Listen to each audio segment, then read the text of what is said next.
Good evening. Assalamu alaikum wa rahmatullahi wa barakatuh, and welcome to News in Focus. My name is Faraz Patel. I would like to thank you, the viewer, for staying with us on Hilaal TV, DSTV channel 347. Locally, a lot of the focus is going to be on the National Convention, which will be taking place at UNISA tomorrow and on August the 16th. Of course, yesterday on Talking Point, we had a member from Janet Jobson, who is part of the Desmond and Leah Legacy Foundation, and of course we had Dr. Percy Matlati, of course, joined the conversation discussing why they will not be participating in this coming weekend's National Convention. Who will be participating, though, in it is the Forum of Stalwart Foundation.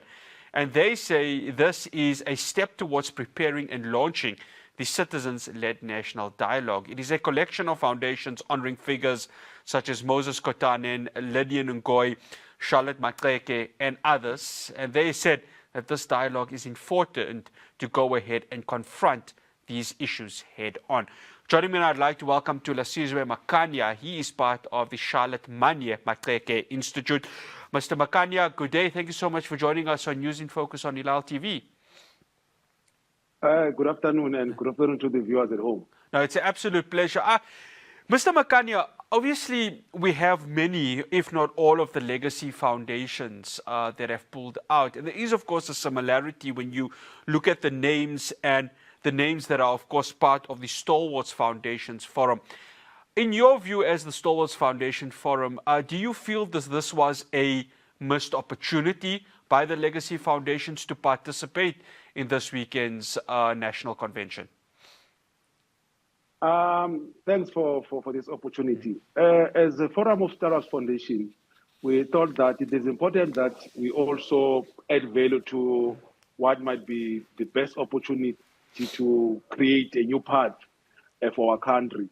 So I would think that, as you always know, that people will have different views for different reasons. But who we represent, the names that we represent, the question that we always have as Stalwart Foundation is that what would have they done if it was during their time? And obviously, we have agreed that they will be in the forefront of this kind of initiative. They will be one persuading people to participate, to then create lasting solutions for our country that is facing so many challenges of poverty, challenges of unemployment. You recently, I think recently it was published, the numbers, 33% or plus of people unemployed in South Africa. The issue of crime, the issue of GBV and femicide. So I would think that we can't just sit and hope. We need to do something. And what is that something? This is an opportunity that we should then take by both hands to then start to say, what is the South Africa that we want? We had 30 years of, the past 30 years, we had success stories, and we had also faced some challenges. But now, how do we move forward as a country? Mr.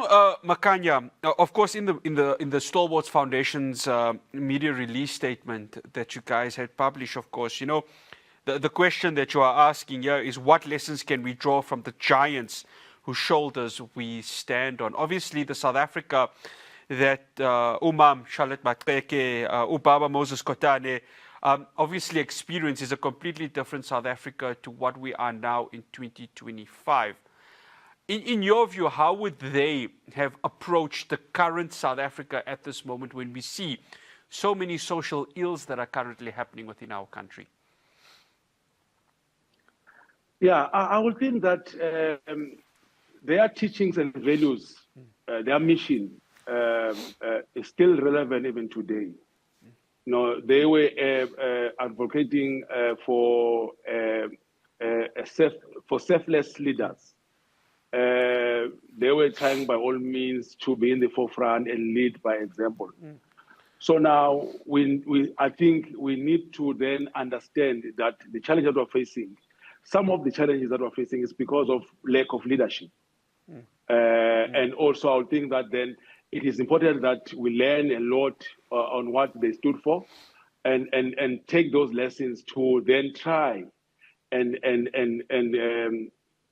solve our problems And I would think that we can't be them, but we can learn from them. And moving forward, we hope that through this national convention, a framework of what we will then be discussed in the national dialogues will be then shaped and finalized and the way forward as we move forward to national dialogues. Yeah. Mr. Makhanya, a lot of the controversy leading up to obviously the national dialogue has been the costing mechanism that has come through it. I had a discussion with Musi Maimane, who of course stands as the chairperson of the Standing Appropriations Committee, and he said what we would like to see is, and I'm quoting his words, a clear clarity with regards to the costing mechanisms. Obviously, we have a very tight fiscus. You've mentioned it. We've got unemployment at 33.9%, which is quite bleak, given that we as South Africans really want to change the way we see employment within this country. As the Stalwarts Foundations Forum, is there a question that's going to be posed to government with regards to where is the funding coming from to go ahead and complete not just this national convention, but also the national dialogue? Yeah, I think the biggest issue here also is an issue of trust, lack of trust, and also integrity. So I would think that what is important from all what we are trying to achieve through these national dialogues, or I would say rather say national convention, is to solve our problems as a country. And how do we solve our problems as a country? There should be the leaders, the organizers. There must be transparency in terms of how the money will be used or was used. So the report that we should expect after the convention is to say, the amount that was used for certain items was so much, and there should be accountability. Yeah. So this country recently there was a budget that was passed by Parliament, which is another thing, another side of government. So I would think that the budget for this, the people that are organizing, they should be able to account post the event. So we are hoping that there will be transparency. We're hoping that the eminent persons group also will monitor and make sure that we have a successful, but also the budget issue is addressed. Mr. Makhanya, before we go to the break, within the statement, of course, and this is quite an important one, you know, history tells us, and I'm going to quote it, and of course mentioning the great figures that this foundation represents, they occupied spaces invited or not. A lot of the concerns has been that this is more a government-led discussion rather than a citizen-based led or civil society-based led. How do we make sure that citizens at the end of the day, because they are the most important people in these conversations, are the ones leading it, but of course there is the association with government, there is the conjunction with civil society and all other stakeholders involved? The report that we received from the organizers is that post the convention, there will be dialogues in all the wards of this country. There are 4,000 wards in this country, over 4,000 wards in this country. So each ward will host 3 dialogues, a minimum of 3 dialogues, depending on the size of the ward. So it means that there will be over 12,000 dialogues led by the citizens in those areas. I would think that on its own just shows that this won't be a top-down approach. It will be bottom-up approach from the ground. And I would think that people will be given space to express themselves as a way of trying to fine-tune or trying to then create a new path for this country. After the break, I continue my conversation with Thulasizwe Makhanya. We're going to be discussing of post the national convention. Can this national dialogue yield action-orientated results? The very same foundation that I'm speaking to now has called for a lot of steps that needs to be taken and needs to be actioned, can that be achieved? My conversation with Thulasizwe Makhanya continues after the break.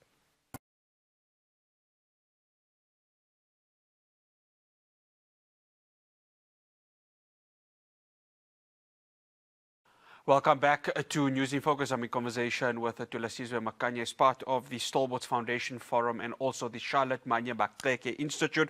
Again, thank you so much for staying with us, Mr. Makhanya. Mr. Makhanya, in the statement, of course, there are calls for a number of actions that need to be taken. I'm not going to go through all of them, but one of them that has, of course, really stood out is the Batopele of principles.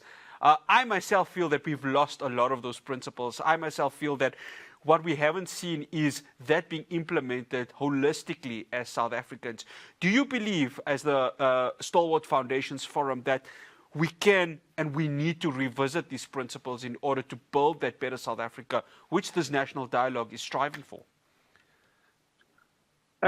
Yes, I want to believe that Batopele principles, when it was initiated, it was based on creating a South Africa that we envisaged before '94. And I would think that if you can go back and revisit these principles of transparency, of being service delivery issues, and many other things that we are facing as a country. So I think that if you can revisit the Batopele principle, we can easily move forward and have the South Africa that we want, and have South Africa that will be prosperous, and have South Africa that people will feel safe, women also will feel safe. And yeah, I think we just need to make sure that we do the right things, and the right things will come from top. I'm talking about now the right things in terms of the decision making and so forth. So going back to basics will help us. Mr. Makhanya, you speak of bottom to top approach, and I'm in full agreement with you there, especially when it comes to the national dialogue. Top to bottom approach, though, and this is where I want to bring in the economy, unemployment. A lot of it rests not just on government, but also from the private sector. We speak about this unemployment rate of 33.9%, and obviously it's a figure that I think every South African does not want to see. But unfortunately, it's the reality that we've been faced with. We're, of course, faced with a GDP growth which is still trying to reach the 1 to 1.5% that, of course, government and Treasury has forecasted. How do we approach the unemployment issue? How do we approach the economic issue so that we as South Africans are heading in the right direction with regards to that? Because a healthy economy at the end will equal a healthy country. Our government will speak about small business as the cornerstone of fighting the unemployment.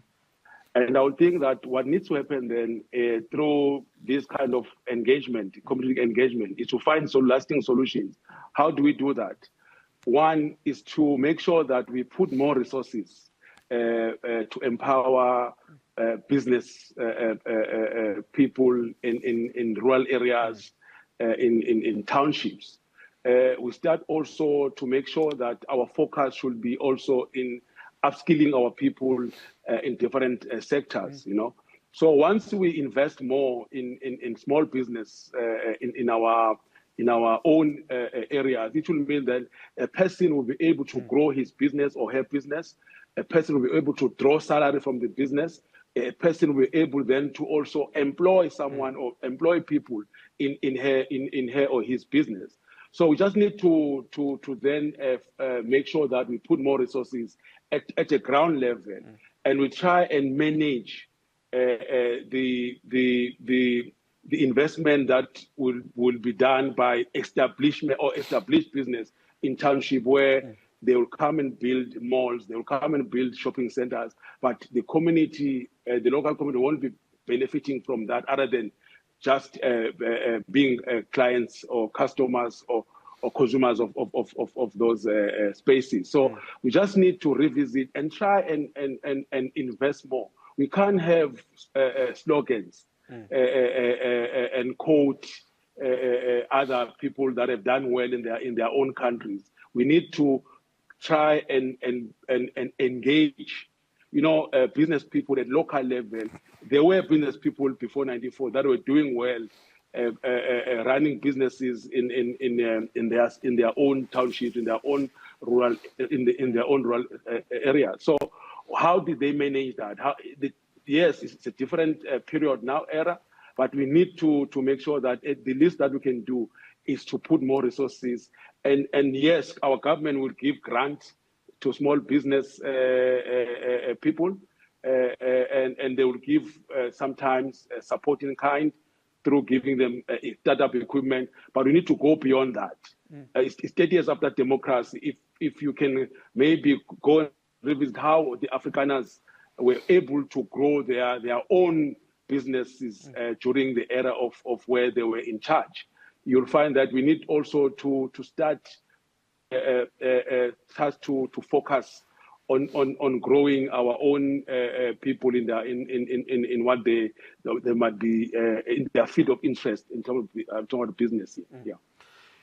Mr. Makhanya, what we have seen, of course, and I think it's an important discussion to have, is a lot of racism that has been occurring, or racial tensions that have been occurring.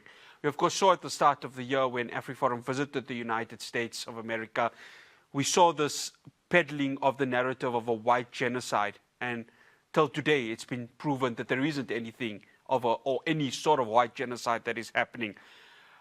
We then, of course, saw last week where podcasters went and made derogatory comments towards the colored community. We then saw, of course, old tweets or comments from Sports Minister Gayton McKenzie using, of course, the derogatory word towards black Africans. Can this convention, can this dialogue address this? But how do we address something when the systemic issue is still part of us as South Africans? Yeah, I would think that, yes, this convention and future dialogue can solve some of the problems. But we need to have a brutal, honest conversation as a country. Here, I'm talking about those who are in a privileged space because they benefited from the past, against those who have never benefited, haven't benefited anything from the current government. So I would think that we need to make sure that the issue of racism, the issue of even the tribalism, by the way, it's raising its ugly head once again in this country. So the conversation that on the platform that has been created, I would think that we have an opportunity to find each other, as we did before. If you look at the gatherings, historic gatherings that we had as a country, from the 1955 Cape Town gathering of Congress of People, where the document was adopted, Freedom Charter, and you go to the 1994 negotiations, again, we were able to find each other as much as we might have issues of the outcome of those engagements or negotiations. But there is a way of, we should learn from those who were there before us, that when we face challenges, we can't just sit at home and complain or write on social media. There must be something that we should then we should be able to then to create platforms where we will try by all means to find each other. Mr. Makhanya, as one final question, there's a very important quote that you've put in the statement where you say, as one person put it, quote unquote, no matter how true the message is, if the integrity of the messenger is in question, no one will believe it.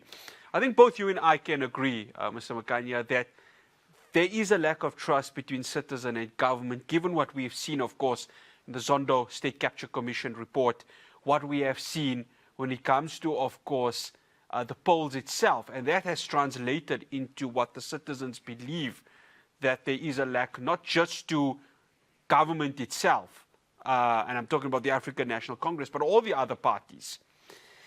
How do we find integrity again in this country? With the stalwarts that the foundations represent here, the likes of Umama Charlotte, Ubaba Duma, Ubaba Moses, those were people of integrity. Can we find that integrity in this country again? I think that what is important is that the National Convention will lead us to national dialogues to then create or shape the South Africa that we want or we envisage. And I would think that the issue is also, you find expression when it comes to national and provincial elections. The numbers are going down. It's just that people now, as you have mentioned earlier on, that the trust is no more there when it comes to politicians or government, for that matter. So this national convention, why we support it, is based on hoping that it will then create a new path where the politicians will be able to just listen first. Just listen to the voices of people from different levels of our society.